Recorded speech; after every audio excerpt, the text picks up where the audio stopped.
일단 첫 시간이니까 간단하게 제 소개랑 자격증 소개 이런 거 하고.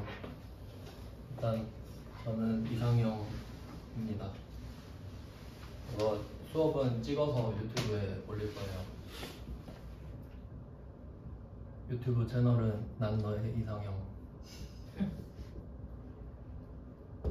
이상형입니다. 이건 보통 주말 중으로 올릴 거예요. 필요하시면 또 들으시면 되고요. 일단 저는 지금 그 상황을 좀 말씀을 드리면은, 원래 여기서 학과장이었습니다. 근데 세무사 시험 보려고 퇴사를 했고, 근데 공부하다가 심심해서 다시 주말에 알바하는 거예요. 그래서 지금 제 직위는 세시생, 세무사 시험 공부를 하고 있어요. 지금 제가 갖고 있는 자격증은 그냥 별로 말하고 싶진 않은데 여러분이 불안하실까봐 그냥 말씀드리는 거예요. 여러분이 지금 전산회계 1급이죠? 그 위가 전산세무 2급, 그리고 그 위가 전산세무 1급인데 전산세무 1급, 그리고 세무회계 1급, 재경관리사. 자격증이 제가 13개인가 있는데 그냥 다 적을 필요는 없죠. 그냥 회계 관련된 것만, 제일 어려운 것만 그냥 적었어요. 그러니까 저는 지금 딸 자격증이 세무사 자격증밖에 없어요. 그렇게 생각하시면 되니까 그 실력에 대해서 불안해 하실 필요는 없습니다. 여러분만 열심히 하시면 자격증은 충분히 딸 수 있어요. 저는 그렇고, 이제 전산회계 1급 수업인데 일단 기출문제를 바로 보여드리려고 해요. 바로 보여드릴게요. 기출문제.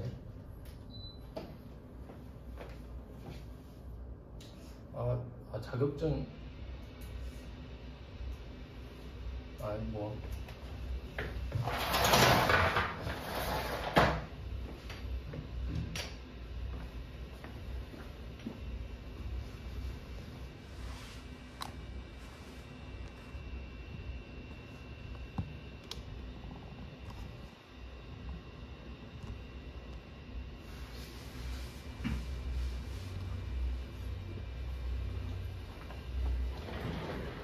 일단 지금은 봐도 모르시겠지만 그래도 한번 보여드리겠습니다. 이런 K랩이라는 프로그램을 쓸 건데, 기출문제를 제가 한번 보여드릴게요. 어떤 시험인가. 일단 시험지를 좀 보여드릴게요. 저번 시험지를 한번 같이 보겠습니다.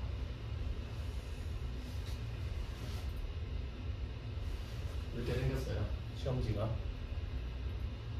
시험장은 종이로 된 시험지를 받으시거든요.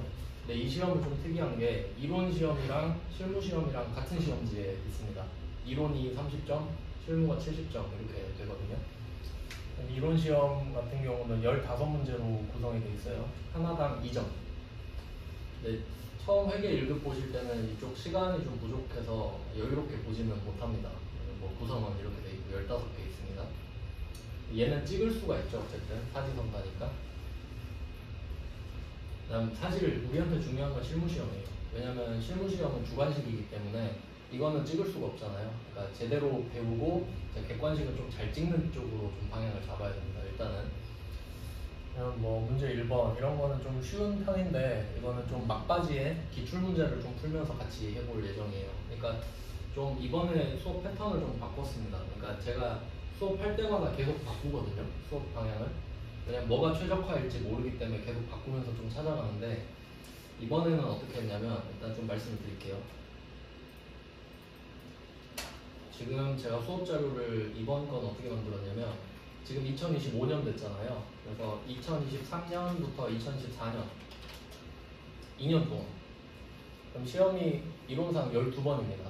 그러니까 짝수달의 시험이 있기 때문에, 그럼 2023년이랑 2024년에 시험하면 12개 정도 되잖아요. 그걸로만 문제를 일단 만들었어요. 그러니까 최근 2년치로만. 그러니까 원래는 막 이론을 다 알려주려고 하다 보니까 문제가 너무 많아서 일단은 최근 것부터 제대로 해보자.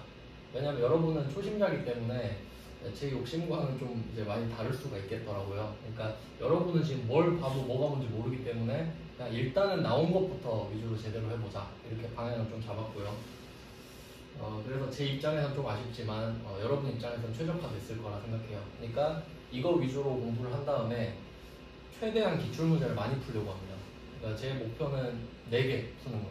그러니까 시험 보기 전에 한 2주 정도 동안 맨날 기출문 푸는 거죠. 뭐 그래야 일단 최적화된 거니까.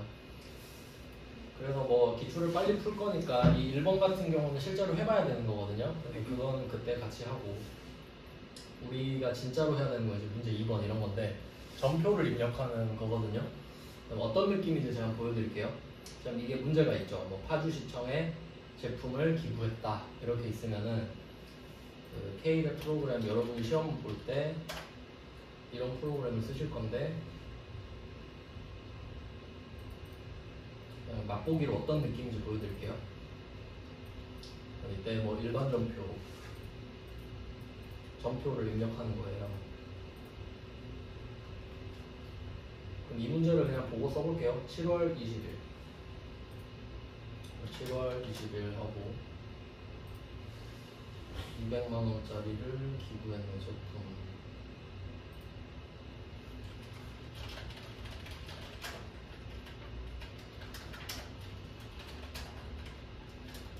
뭐 이렇게 입력하는 겁니다. 그냥. 그러니까 결론은 그 입력하는 것 자체는 매번 똑같을 거 아니에요, 패턴이. 그러니까 이거 자체는 반복 숙달로서 늘어나는데 이제 문제는 이해하는 겁니다. 그러니까 약간 이 전산 프로그램에 입력하는 건 어떤 느낌이냐면, 그러니까 여러분이 계산기 쓰는 거랑 똑같아요.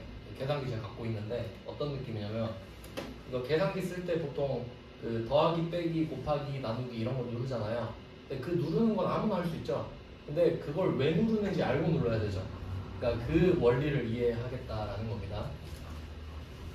그래서 뭐 기출문제는 뭐 이런 식으로 문제가 나오면 이걸 보고, 그래서 나중에는 이거 시험지에 적어놓고 한 번에 입력하는 식으로 할 건데 그건 그때 풀이 때 말씀을 드리고요. 그러니까 전산회계 1급은 방금 제가 쓴 것처럼 그 문제를 이 점표로 옮기는 게 주된 시험이다라고 생각하시면 돼요. 시간 내에. 그걸 반복 숙달하는 시험인 거예요. 그래서 뭐 기출문제 같은 경우는 우리가 뭐 곧 볼 거니까 그냥 이런 느낌이다. 지금은 뭐 봐도 모르시니까 자세한 설명을 할 수가 없고요.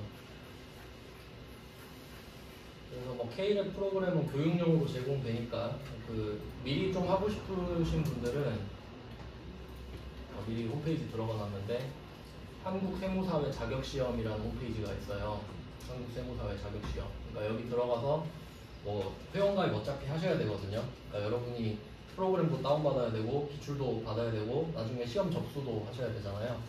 참고로 접수는 이제 3월 6일부터인데 그때 제가 한 번 더 말씀을 드리겠습니다. 편한 데 앉으시면 돼요. 다 이제 앞쪽밖에 자리가. 뭐 대충 이렇게 보여드렸고, 오늘은 그 회계가 어떤 건지 좀 설명을 해드릴게요. 기출 문제는 그냥 형식적으로 좀 보여드리고, 참고로 제가 갖고 왔는데 심심해서 시험을 보고 있거든요. 저는 뭐 그냥 의미는 없어요. 자격증 고명 합격이라서. 그래도 여러분한테 좀 그 말해드릴 게 있을까 해서 갔는데 실제로 이렇게 생겼어요. 이런 느낌. 그래서 아까 보여드렸죠? 그냥 이런 식으로 그 돼 있는 거를 보고 푸시는 거거든요. 그래서 뭐 이런 식으로 답 적어놓고 보고 쓰는 거예요. 저는 뭐 눈으로 거의 풀어가지고 이렇게 돼 있긴 한데, 그래서 실제 시험장 가시면 이런 종이에다 푸실 거다라는 거고. 그러면 처음에 회계가 어떤 건지 좀 알려드리겠습니다.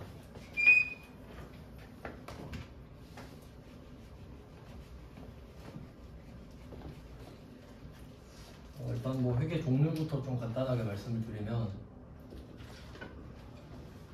재무회계랑 원가관리회계, 그다음에 세무회계, 보통 이렇게 크게 3개로 분류를 하거든요. 근데 뭐 우리가 이거를 다 배우진 않지만 그냥 어떤 용도로 쓰는 건데 우리는 뭘 배우는가 뭐 그런 거 좀 알려드릴게요. 우리는 일단 재무회계를 중점적으로 봅니다.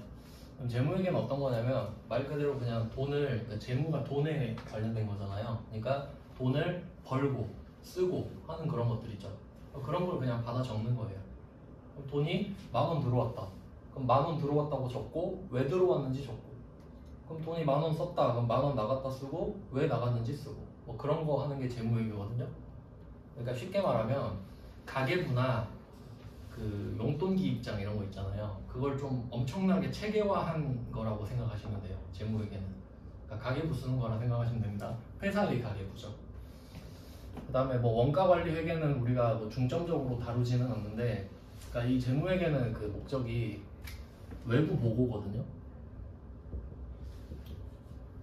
좀 어떤 느낌이냐면 어떤 회사가 있다고 했을 때 그 회사한테 궁금한 게 그러니까 궁금한 게 있는 사람들이 있어요. 그러니까 뭐 예를 들어 보면은 어떤 회사가 있는데 삼성전자라고 한번 해볼게요. A라는 삼성전자 회사가 있다고 하면 여러분이 만약에 삼성전자 주식을 샀다고 해보세요. 그러면 삼성전자가 지금 장사를 잘하고 있는지, 요새 임원은 누군지, 매출액이 얼마인지, 별일 없는지 궁금할 거 아니에요. 그러면 그게 맨날 궁금한데 그 궁금한 사람들이 몇백만 명 될 텐데 가서 다 물어보면 대답하느라 장사를 못 하겠죠. 그거 대답하고 있으면. 그러니까 그걸 다 일일이 대답을 할 수가 없으니 우리가 돈을 어떻게 쓰고 벌었는지를 다 적어 놓겠다. 그리고 그거를 보고서로 작성하는 거예요. 그럼 그게 재무제표라고 합니다. 이제 많이 보게 되실 단어인데, 재무제표의 뜻은 일단 재무는 돈에 관련된 거죠. 재무는 그냥 돈이라고 생각하시면 돼요. 그리고 제표에서 제자가 여러 가지 제거든요. 여러 가지 제. 그러니까 뭐 제군들 할 때. 그러면 어떤 회사가 자신의 재무 상태를 보여줄 수 있는 여러 가지 표라는 뜻이에요. 이런 것들을 만들어요. 1년에 하나씩. 그럼 12월 31일로 보통 만들거든요. 그러면 그때 이 재무제표를 공시하거든요. 인터넷에 올려요. 그러면 궁금한 사람들은 그냥 가서 보면 돼요. 그러니까 대답할 시간 없으니까 내가 알아서 보고 때 되면 보고할 테니까 니들이 그때 가서 봐라 이거죠. 그러니까 이 A 회사가 재무제표를 만들기 위해 재무회계가 필요한 겁니다. 그 목적이에요. 그러니까 작은 회사 같은 경우는 안 궁금해할 테니까 재무제표를 안 만드는 회사도 있을 거예요. 그렇겠죠? 근데 규모가 커지면 막 주주들도 생기고 은행도 돈 빌려주고 하니까 이해관계자들이 많아지잖아요. 그러니까 이 외부 보고라는 거는 외부의 이해관계자들한테 알려주려고 하는 그런 회계예요. 재무회계. 우리가 이걸 할 겁니다. 그 다음에 원가관리 회계 같은 경우는 얘는 어떤 경우에 해당이 되냐면 우리가 제조업으로 나오거든요. 시험 볼 때. 그러니까 우리가 제조업 법인으로 나와요. 컨셉이 제조업 법인이에요. 그럼 제조업이라고 하면 우리가 흔히 아는 삼성전자나 현대자동차 생각하면 됩니다. 그러니까 재료를 뭔가를 사다가 만들어서 파는 회사들 있죠. 그러니까 물건을 그냥 떼다가 파는 거 말고 재료를 사서 만들어서 파는 회사들 있죠. 그럼 그런 회사들은 이제 제조를 해야 되기 때문에 원재료를 사오거든요. 원재료. 근데 이 원재료를 그대로 갖다 파는 게 아니잖아요. 그럼 이거를 제품으로 만들어서 팔아야 된단 말이에요. 근데 이 사이에 내가 원재료를 사서 얼마를 쓰고 그리고 또 그 생산직 노동자들 있죠. 이 원재료 가지고 제품 만드는 사람들, 그 사람들 월급 줄 거 아니에요. 그럼 그 월급, 원재료 쓴 거, 월급 준 거, 그다음에 전기 쓴 거, 가스 쓴 거 이런 거 다 합쳐야겠죠. 그러면 그 쓴 돈을 다 종합을 해가지고 이 제품 하나 만들 때 얼마가 들어갔는지 계산하는 작업이 필요해요. 그러니까 그게 원가회계예요. 원가회계도 관리회계라고 하면 그 원가를 통제하는 걸 말을 합니다. 그러니까 예를 들어 제품 하나 만들 때 10,000원만 써라 했는데 9,000원 썼다. 그럼 잘했다. 칭찬해주고 11,000원 썼다. 그러면 욕먹고 뭐 이런 기능을 한다 이거예요. 그러니까 원가가 있으니까 관리가 당연히 붙게 돼요. 그 가격 가지고 통제를 할 수 있기 때문에. 근데 우리는 그렇게 중요하게 다루진 않아요. 그냥 참고하시면 됩니다. 그러니까 근데 우리가 제조업이기 때문에 원가회계를 언급하기는 한단 말이죠. 시험에서. 그냥 뭐 그렇다고 알려드리는 거고. 그 다음에 세무회계. 사실 이게 솔직히 전 제일 중요하다고 생각하거든요. 제가 시험 준비하고 있는 것 중에서도 사실 이게 제일 중요하거든요. 실무에서 써먹으려면. 세무회계는 세금을 내기 위해서요. 납세. 그럼 한번 생각해 보세요. 회계가 있고 세법이 있다고 해볼게요. 근데 대부분의 일정 규모 이상의 회사들은 이 두 개가 다 필요하죠. 왜냐면 세금 내야 되고 남들한테 알려줘야 되잖아요. 그러면 누가 더 중요한지 한번 생각해 볼까요? 회계랑 세법 중에 뭐가 더 중요할지 한번 생각해 보세요. 회계는 가계부죠. 그럼 가계부 이렇게 생각하면 돼요. 가계부는 쓰는 사람도 있고 안 쓰는 사람도 있죠. 그럼 세금은 어때요? 다 내죠. 그럼 뭐가 더 중요합니까? 당연히 세법이 중요하죠. 왜냐면 여러분 세법 몰라도 세금 되잖아요. 그러니까 그게 중요하다는 뜻이야. 그럼 내가 회계 몰라. 그럼 회계 안 하면 되잖아요. 그렇죠? 그러니까 세법이 중요해요. 이해되셨죠? 그럼 이게 재무회계는 솔직히 좀 사치잖아요. 삼성전자니까 하는 거지. 나는 안 해도 되잖아요. 근데 세금은 내야 된다 그랬죠? 그러면 세금을 내려면 세무라고 하는데 왜 세무회계라고 하냐면 기준이 다르니까. 회계 기준이 있고 세법이 있거든요. 둘이 같지 않겠죠. 당연히 같을 리가 없잖아요. 그럼 회계 기준이랑 세법이 따로 있지 않겠죠. 하나겠죠. 둘이 따로 있다는 소리는 둘이 다르다는 소리예요. 그러면 이렇게 되는 거죠. 어떤 A라는 회사가 내가 이거 재무 목적으로 재무회계도 해야 되고 세금 내야 되니까 세법 기준으로 세무회계 장부도 하나 만든다 할게요. 생각해 보세요. 한 회사가 장부를 하나 만드는 것도 엄청 힘든 일인데 그 똑같은 회사가 재무회계 기준으로 장부 하나 만들고 세법 기준으로 장부 하나 또 만들어봐요.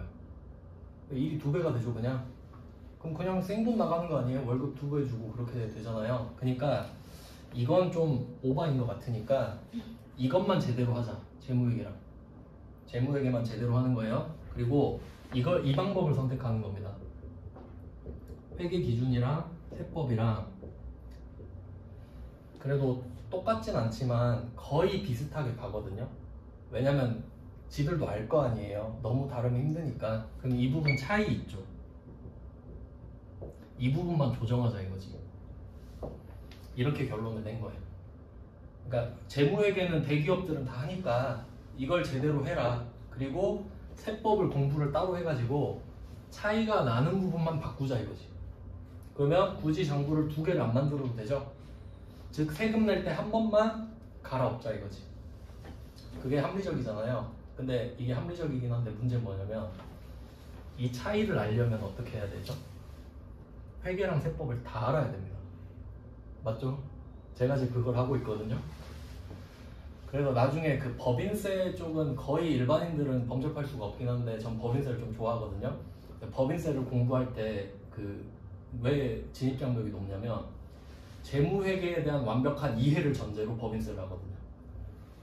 그러니까 공부 자체가 법인세를 다 알려주는 게 아니라 재무회계도 알지 차이는 이거거든 이것만 공부해 이렇게 나가요. 그래서 법인세를 보통 사람들이 잘 못해요. 근데 우리는 뭐 해봤자 부가가치세나 소득세 살짝. 근데 시험 범위는 우리는 부가세 정도만, 부가가치세 정도만. 그래서 뭐 대충 흐름은 좀 아시겠나요? 그러니까 세무회계라고 하는 거는 세금을 내야 되는데 세법에 대한 장부를 따로 만들기가 좀 그러니까 재무회계에서 조정을 해서 세금을 내자 이거죠. 그러니까 이름에 회계가 들어가는 거예요. 이해되시죠? 그러니까 결론은 세법이랑 회계는 다 해야 됩니다. 모든 기업들이 어느 정도 규모 이상이라면. 그래서 뭐 좀 큰 흐름은 그렇게 되고요. 우리는 이제 범위를 좀 좁혀서 재무회계 위주로 하니까. 근데 문제는 뭐냐면 재무회계만 딱 우리가 배우려고 한다 해도 그럴 수가 없어요. 왜냐면 재무회계에서는 그러니까 제일 중요한 게 수익이랑 비용이거든요. 수익이랑 비용. 뭐 이름은 들어보셨죠? 그러니까 수익이랑 비용은 그 약간 우리가 일상적으로 쓰는 거랑 좀 달라요. 그러니까 비교 그냥 해보면은 우리가 일상적으로 돈 들어올 때 있죠. 돈 들어오는 걸 수입이라고 합니다. 맞죠? 돈 나가는 건 지출이라고 그러죠. 보세요. 둘이 같나요? 글자가 다르죠? 그럼 뜻도 다르다는 소리거든요. 그러니까 어떤 느낌이냐면 수입과 지출은 현금 기준. 현금이 들어오면 수입 이렇게 보거든요. 근데 회계는 이거 바보라고 봐요. 현금 들어오는 걸 어떻게 믿냐고. 그러니까 어떤 느낌이냐면 그냥 뭐 간단하게 예를 들어볼게요. 어떤 사람이 근로자 A라는 사람이 월급을 300 받는다고 합시다. 이렇게 해볼게요. 월급날에 300이 들어온다고 할게요. 그럼 이 사람은 월급날에 수입 300 이렇게 적겠죠. 그럼 회계는 이걸 어떻게 받아들이냐면 하루에 300 벌었다 라고 보는 거예요. 그럼 이거 너무 바보 같은 거 아닌가? 네가 한 달을 일해서 300을 번 거지 오늘 300 번 게 아니지 않느냐 이렇게 보는 거예요. 그러면 일부러 제가 300으로 했거든요. 그럼 대충 그냥 한 달에 10만 원 번다고 칠게요. 맨날 일해서. 그러면 회계는 어떻게 하냐면 이거랑 상관없이 오늘 하루 일하고 퇴근하잖아요. 그럼 수입 10만 원. 오늘 10만 원어치 일을 했으니까. 그래서 회계에서는 발생주의라고 해요. 우리는 일반적으로 현금주의 쓰잖아요. 이건 가계부 쓸 때나 하는 거지. 그러니까 우리는 이거 안 씁니다. 이쪽으로 넘어가는 거예요. 그러니까 이게 더 합리적인 거 맞죠? 왜냐면 현금을 가지고 써버리면요 시기를 조절할 수 있죠. 그러니까 예를 들어서 12월 31일이 있고 1월 1일 있잖아요. 근데 내가 이때 올해 이제 끝났는데 이때 매출이 좀 괜찮아. 근데 돈 받을 게 있어요 오늘. 그러면 현금주의로 해버리면 내년에 돈 받으면 되잖아요. 그럼 내년으로 수익이 넘어가 버리죠. 그럼 이렇게 조작할 수가 있죠. 그러니까 이거를 어떻게 믿냐 이거지. 근데 예를 들어 내가 오늘 물건을 팔았잖아요. 돈은 1월 1일에 받아도 오늘 수익이 찍히는 거예요. 이건 절대 거짓말을 할 수가 없잖아요. 그럼 물건 파는 시기 자체를 옮겨야 되니까. 그래서 뭐 이런 느낌이에요. 그러면 일단 이거 설명하려고 말씀드린 건데, 그러면 재무회계는 수익과 비용을 쓴단 말이죠. 아 참고로 그 자격증 이름이 전산회계 1급, 전산세무 뭐 2급 뭐 이렇게 가잖아요. 여기서 이 회계는 재무회계를 말하는 겁니다. 그러니까 회계는 아무 말도 안 하면 재무회계인 거예요. 왜냐하면 재무회계가 가장 널리 쓰이는 회계니까. 그래서 전산 재무회계인 거고요. 그러니까 좀 그 아까 보여드렸던 거 분계 그 입력하는 거 분계라 그러거든요. 그 분계 치는 거 위주로 보는 시험인 거예요. 그럼 이제 이거 할 거 다 했으면 세무회계로 넘어가자 이거지. 세법을 배우자 이거예요. 근데 왜 회계를 먼저 배우고 세법을 배우냐 이렇게 하면, 그러면 어떤 사람은 이럴 수 있죠. 나는 세법이 어려우니까 회계만 배우겠다. 그럼 회계만 배운다고 한번 해볼게요. 근데 회사가 돈 벌면 세금 내야 돼요. 법인이면 법인세 내고, 개인 사업자면 소득세 내고, 그리고 부가가치세도 또 사업자면 내야 된단 말이죠. 그럼 보세요. 이 세금 3개 내야 되죠. 그럼 이거 비용이잖아요. 그러니까 난 세금을 모르면 재무회계 자체가 불가능해요. 세금 내는 것 자체가 회계인데 어떻게 세금 세법은 안 배우고 재무회계를 하냐 이거지. 물론 할 수는 있겠죠. 세금과 관련된 건 제외하고 하면. 그럼 그런 사람을 왜 돈 주고 뽑아요? 내가 하면 되지 그냥. 그렇기 때문에 우리는 이걸 배우는데 여기에 얘들이 끼어들잖아요. 그러면 그 여기에 끼어드는 애들 정도는 할 줄 아셔야 된다는 거죠. 최소한은. 아시겠죠? 그러니까 이 둘이 엄청나게 그 얽히고 설켜 있기 때문에 딱 잘라서 재무회계만 공부할 수가 없습니다. 딱 잘라서 세법을 공부할 수도 없어요. 하여튼 세법이 그러니까 재무회계 다음 단계라고 좀 생각하시면 됩니다. 그래서 우리는 재무회계를 배우고 부가가치세를 조금 배워요. 전산회계 1급에서는 부가가치세를 조금 배우고, 전산세무 2급에서는 소득세 중에 원천징수하는 거 있죠. 그러니까 회사가 직원한테 월급을 줄 때 그럼 그 직원은 근로소득자일 거 아니에요. 그러니까 그 소득세 영향을 받거든요. 근데 그 사람이 소득세를 모르니까 내가 공부해서 소득세를 떼주는 거예요. 그게 원천징수인데, 하여튼 뭐 그런 내용입니다. 우리는 그러니까 부가세, 거래할 때 붙는 세금 정도만 합니다. 뭐 회계 관계는 이렇게 말씀을 드렸고, 이제 재무제표에 대해서 조금 설명을 드릴게요.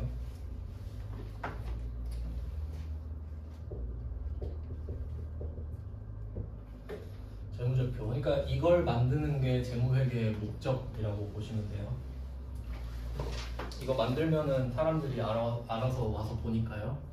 그러면 이 중에 원래 이게 5개로 구성되어 있거든요. 네, 지금 처음부터 막 다 하면 의미가 없으니까 중요한 거 2개만 일단 알려드리겠습니다. 첫 번째는 재무상태표, 그리고 이거 그림으로 그릴 거예요. 두 번째가 손익계산서입니다. 그러면 이 2개의 표가 가장 중요한데, 일단 뭐 회사를 좀 가정해 볼게요. A라는 회사가 있고 회계기간은 그냥 일반적으로 1월 1일부터 12월 31일로 잡거든요. 그러니까 회계기간이라는 게 있어요. 그러니까 우리가 1년 자르듯이 1년을 자르는 건데, 왜 이걸 구분하냐면 우리가 나이 자르는 거랑 똑같습니다.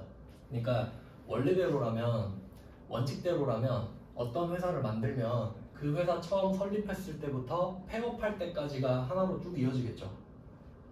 그럼 그렇게 하면 정보 전달이 좀 적합하지가 않잖아요. 그러니까 1년 단위로 그냥 쪼개서 그때그때 얼마 벌었고 얼마 있는지 그냥 하기로 한 거예요.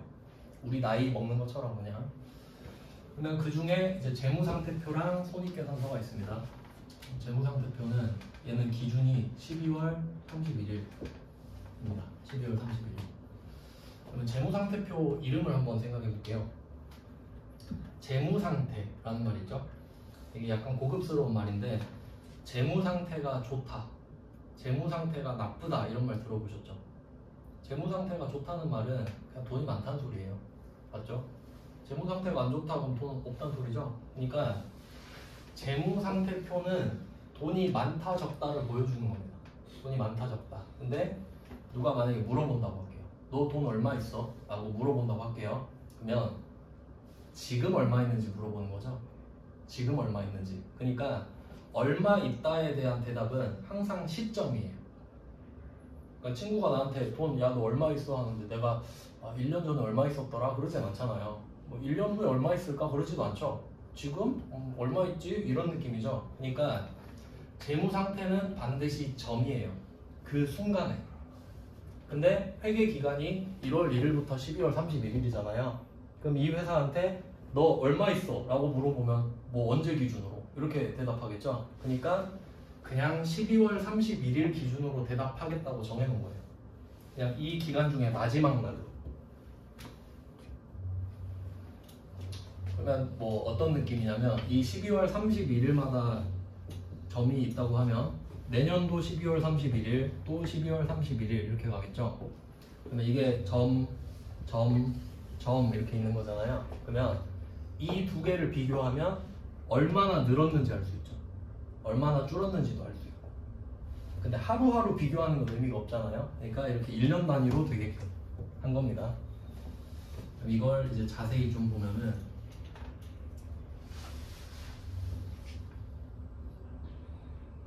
보통 이렇게 그림으로 많이 그리거든요. 왼쪽이 자산이에요. 회계 용어입니다. 그러니까 일상적으로는 우리가 보통 재산이라고 많이 표현하는데, 회계에서는 자산이라고 말을 하고, 그 다음에 그 자산은 부채랑 자본으로 구성되어 있어요.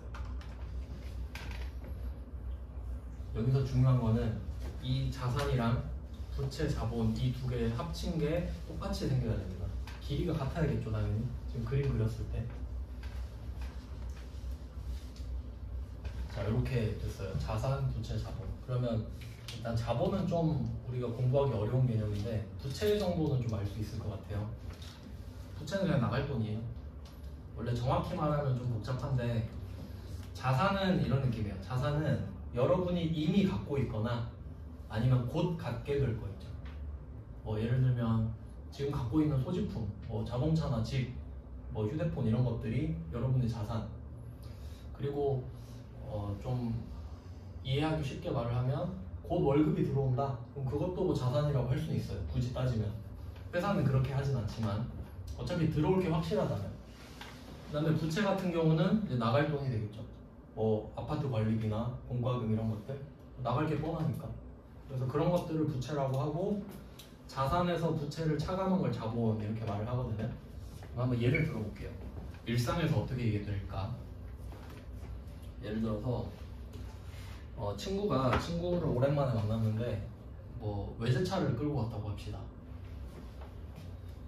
뭐 샀다 그러지? 뭐 E클래스 풀옵션으로 샀다고 합시다. 1억 주고 샀대요. 자, 그러면 내가 이 친구를 딱 보고 있을 때 이 친구는 지금 1억짜리 자산이 있는 거죠? 맞죠? 이거는 숨길 수 없는 거예요. 그냥 1억이 보이잖아요. 나는 친하니까 물어봤어. 야, 그 차 어떻게 샀냐? 하니까 60개월 할부야. 이렇게 말을 한 거예요.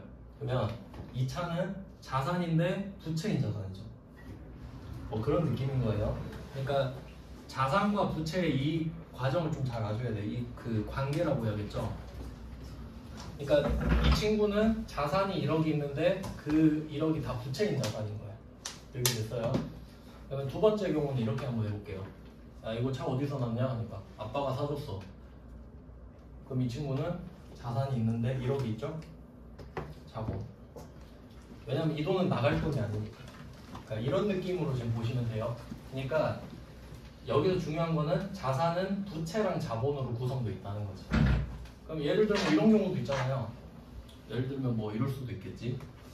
1억짜리 이거 E클래스 뽑았는데 반은 내 돈으로 냈고 반은 내가 할부금 갚아야 되고 반은 아빠가 내줬어 라고 하면 1억 자산이 있는데 5천은 지가 갚아야 되죠. 그럼 5천 부채, 5천은 아빠한테 안 갚을 거니까 자본. 이런 거예요. 그러니까 아빠가 내 주주인 거예요. 뭐 그런 느낌. 그래서 이렇게 구성된다고 보시면 됩니다. 그러니까 이런 느낌이에요. 어떤 회사가 자산이 늘었다 이렇게 말할 수 있겠죠. 그러면 자산이 느는 거는 두 가지 경우가 있는 거지. 첫 번째는 위쪽으로 자산이 느는 경우가 있겠죠. 그러면 자산이 늘었지만 그 돈은 갚아야 되는 자산인 거예요. 즉 돈을 빌린 거지. 그럴 수 있겠죠. 그리고 아래로 들 수도 있어요. 이건 보통 이제 투자받았다고 하거든요. 그러니까 아빠가 뭐 사줬다 그러면 아빠는 내 주주니까. 그래서 자산이 늘었다라고 하잖아요. 그럼 우리는 궁금해야 돼요. 부채가 늘었을까? 자본이 늘었을까? 아시겠죠? 그럼 역으로 생각하면 여러분이 이제 회계를 배웠잖아요. 그럼 내가 뭔가를 알려주고 싶을 때 자산이 늘었다라고 말을 안 할 거라는 거지. 어떻게 말하겠어요? 부채가 늘었다? 자본이 늘었다? 이렇게 말하겠지. 왜? 자산이 늘거나 부채가 늘면 당연히 자산이 느니까요. 이해되시나요? 그러니까 이게 회계의 용어가 되는 거예요. 그러니까 자산이 늘었다라고 하는 건 이제 좀 하수가 되는 거죠. 다시 한번 설명해야 되고. 그래서 뭐 이런 느낌. 그래서 재무상태표는 또 이게 중요한 게 얼마 있냐고 물어보는 거라고 했잖아요. 그러니까 12월 31일마다 얼마 있느냐고 그 대답을 해주는 건데, 그럼 이건 어떻게 되냐면 회사 처음 세웠을 때 있죠. 회사 처음 세웠을 때는 뭐 빵원이었을 거 아니에요. 그때부터 돈이 들어왔다 나갔다 맨날 들락날락 했을 거 아닙니까? 그러다가 그냥 12월 31일에 스톱하고 얼마 있어? 이렇게 물어보는 거예요. 그러니까 이 재무상태표에서 중요한 거는 누적값이라는 거예요. 회사가 처음 설립됐던 때부터 지금까지 계속 플러스 마이너스를 거치고 현재 그 값이다 라는 거예요. 그래서 뭐 이거를 그 좀 전문적인 용어로는 절양이라고 표시를 하고 스톡이라고 합니다. 시험에서 물어보진 않지만 이건 약간 상식의 느낌이거든요. 그러니까 그냥 그때그때 시점에 대해서 질문을 하는 거예요. 시점. 그리고 이제 손익계산서로 한번 가보면 사실 이게 좀 더 중요하다고 볼 수 있는데, 손익을 계산한다 이런 말도 쓰잖아요. 그러니까 뭐 재무 상태가 좋다, 돈이 많다, 손익 계산을 해보자 이런 말도 아마 영화 같은 데서 많이 들어봤던 것 같거든요. 그러니까 뭐 예를 들어 영화에서 A가 B한테 야 우리 같이 사업 하나 안 할래? 뭐 이렇게 하면 A가 이걸 듣더니 잠깐만 손익 계산 좀 해보고 뭐 이런 식으로 표현할 때, 그러니까 이걸 했을 때 얼마를 벌 것 같고 얼마를 쓸 것 같은지 계산해보자 이거지. 그러니까 손해랑 이익을 계산해보자. 그래서 이 안에는 수익과 비용이 들어가거든요. 근데 이 수익과 비용은 이게 좀 중요한 개념인데 기간의 개념입니다. 그러니까 돈을 벌고 쓰는 거거든요. 그럼 한번 생각해 볼게요. 연봉 있죠, 연봉. 그러니까 뭐 너 연봉 얼마야? 라고 하면 연봉이 돈을 벌어들이는 거죠. 근데 그거를 딱 1초 안에 버는 거 아니죠, 돈. 시점에 버는 거 아니죠. 1년 동안 번 거죠. 월급도 한 달 동안 번 거죠. 시급도 1시간 동안 번 거죠. 그러니까 돈을 벌어들이는 거랑 돈을 쓰는 거는 항상 기간이 붙는 개념이에요. 얼마 동안 얼마를 벌었다. 얼마 동안 얼마를 썼다. 이런 거거든요. 그래서 얘는 1월 1일부터 12월 31일까지 번 돈, 쓴 돈을 써요. 1월 1일부터 12월 31일까지. 이런 개념이 됩니다. 그러면 수익은 돈을 벌어들인 거, 비용은 돈을 쓴 겁니다. 그러면 일반적으로 우리가 원하는 거는 수익이 더 큰 걸 원하죠. 비용이 더 크면 안 좋잖아요. 돈이 마이너스가 되는 거니까. 그러면 수익이 더 크면 그림이 이렇게 나올 겁니다. 자리가 왜 이렇게 되는지 이따 하나씩 알려드릴 거예요. 지금 일단 그냥 현상만 설명드리겠습니다. 그러면 수익이 이만큼 있고 비용이 이만큼 있다. 그러면 예를 들어서 1,000원을 벌었고 800원을 썼다고 해봅시다. 그러면 얼마를 여러분은 실제로 번 거죠? 200원이 남았죠. 그러니까 1,000원은 나한테 들어오긴 했지만 이 1,000원을 벌기 위해 800원을 썼잖아요. 그러니까 내 손에 남는 건 200이거든요. 그래서 이런 걸 이익이라고 하죠. 그래서 저는 뭐 이거 직업병이겠죠. 일상적으로 말할 때 수익과 이익을 섞어 쓰는 걸 정말 힘들어 하거든요. 근데 그런 경우 많죠. 그러니까 똑같은 건데 방금은 수익이라고 했다가 지금은 또 이익이라고 하는 거야. 의미가 아예 다르죠. 그러니까 회계하는 사람들은 그럴 리는 없지만 일단 용어는 구분이 돼 있다는 거예요. 그러니까 사실 수익보단 이익이 중요하죠. 그래서 회사 같은 거 중소기업 같은 데 찾아보잖아요. 그럼 좀 안 좋은 회사들 있죠. 그 회사들은 수익만 강조해요. 예를 들어볼까? 어떤 회사인데 보니까 퇴사율 200%야. 근데 그런 회사가 사람을 뽑긴 해야 될 거 아니에요. 그럼 그 사람들은 우리 매출액 얼마예요? 이렇게만 말한다고. 그러니까 예를 들어 우리 연매출 100억입니다 이렇게 말을 해요. 근데 저는 그걸 안 믿는 게 그럼 110억 썼을 수도 있잖아요. 그렇죠? 그러니까 매출액은 믿으면 안 되는 거예요. 참고는 하는 거지. 그러니까 저는 무조건 이익 보거든요. 그러면 1,000을 벌었다 그게 중요한 게 아니라 얼마가 남았느냐가 중요하지. 그러니까 만약에 10억을 벌었어도 9억 썼으면 1억 남는 거 아닙니까? 그게 더 좋은 회사일 수도 있다는 거예요. 그러니까 회계는 이익을 중요하게 생각해야 돼요. 사람도 그렇죠. 그러니까 나 연봉 얼마야 그런 게 중요한 게 아니고 씀씀이도 봐야 되잖아요. 그래서 이런 식으로 지금 됐다고 합시다. 그래서 이 손익계산서 쪽은 유량의 개념이라고 해요. 흐르는 개념. 영어로는 플로우라고 하고. 그래서 이 두 개 구분하는 게 굉장히 중요합니다. 그러니까 상식이에요, 상식. 이건 회계를 배우고 안 배우고를 떠나서 그냥 나만 모르는 거야, 이거 모르면. 그럼 다시 한번 정리해 볼게요. 이 재무상태표는 그냥 이거 이렇게 생각할게요. 여러분 지갑이라고 생각하면 돼요, 지갑. 여러분 지갑 처음 샀을 때 지갑 안에 돈 하나도 없었죠. 그게 회사 처음 만든 거예요. 그럼 빵원으로 시작했죠. 근데 그 안에서 돈이 들어온 적도 있고 나간 적도 있죠. 그러면 돈이 들어오고 나가고 그런 과정에서 12월 31일에 누가 뺏은 거야, 지갑을. 그리고 너 얼마나 있는지 좀 볼게 하고 적은 거예요. 근데 그걸 12월 31일마다 해, 그냥. 이해되시나요? 그러니까 여러분은 지갑을 계속 쓰고 있는데 그냥 12월 31일만 되면 누가 뺏어서 봐. 그걸 적는 거야. 아시겠죠?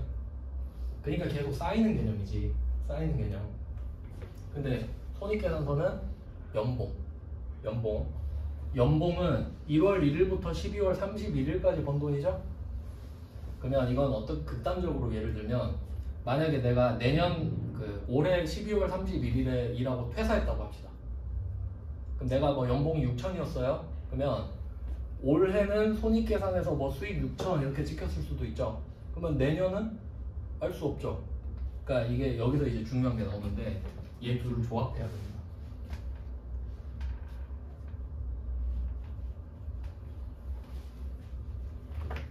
이 부분이 중요해요. 둘이 합칠 거예요. 왜냐면 12월 31일에 얼마가 있는 것도 내 돈이고 1년 동안 얼마를 벌고 얼마를 썼다고 이거 내 돈에 대한 거 아니에요. 근데 이제 결과적으로 어떻게 나오냐면 얘는 1년치를 지금 합친 거예요. 1년 동안 1,000원 번 거고 1년 동안 800원 쓴 겁니다. 그럼 여러분은 1년 동안 200이 늘어난 거죠? 자, 그러면 이 200은 여기에 붙을 거예요. 그러면 자산이 늘겠죠. 상식적으로 내가 200원 벌었잖아요. 그럼 이게 자산을 늘리겠죠. 그리고 생각해 보세요. 이게 부채를 늘릴지 자본을 늘릴지. 부채는 아니겠죠? 그럼 자본이겠잖아요. 이렇게 되겠지. 이익이 200이 들어오죠. 그럼 얘는 1년 동안은 수익과 비용으로 살다가 12월 31일 마지막 날이 되면 야, 우리 합칠 때가 됐다. 퉁치자 해서 200이 남았죠. 그리고 얘를 자본에 넣고 그럼 자산도 들죠. 그리고 얘는 장렬히 전사 0이 되는 거예요. 왜? 내년 1월 1일부터 다시 모아야지. 연봉은 내년 다시 시작되는 거죠. 그러니까 이걸 계속 반복하는 거야. 1월 1일 되면 또 모으고. 그러면 돈 잘 버는 회사는 어떻게 써요? 이렇게 늘어나겠죠. 계속 자본이 계속 늘어나. 그리고 자산도 늘어나겠죠. 이렇게 된다는 거예요. 그럼 이걸 어떻게 할 수 있냐? 이제 회계를 배우면 여러분들은 이것만 보고도 아, 이 회사 기본에 있던 까만색보다 돈이 많이 늘었네, 이걸 알 수 있다는 거예요. 지금은 제가 그냥 색깔로 구분했지만 나중에는 그 용어나 금액 같은 걸로 여러분이 판단을 하시겠죠? 이런 원리라는 거예요. 그러니까 이 두 개를 이제 조합을 하면 이런 느낌이죠. 얘가 12월 31일마다 점 찍는 거라 그랬죠? 그러면 점 하나, 둘, 셋, 뭐 이런 느낌이에요. 12월 31일, 12월 31일, 12월 31일. 근데 이 사이를 뭐가 있냐면 이 손익계산선의 1년짜리 선이죠. 그러니까 얘네들이 여기를 이어주는 거죠. 이렇게 이 선을 조합해서 점으로 빼는 거잖아요. 이렇게 계속 그러니까 늘어나는지 줄어드는지 보는 거죠. 방향성을. 뭐 이런 느낌이에요. 그러니까 이게 회계의 기본이라고 보시면 돼요. 그러니까 이건 왜 제가 손익계산서가 더 중요하다고 하냐면 예를 들어 두 가지 케이스가 있다고 해봐요.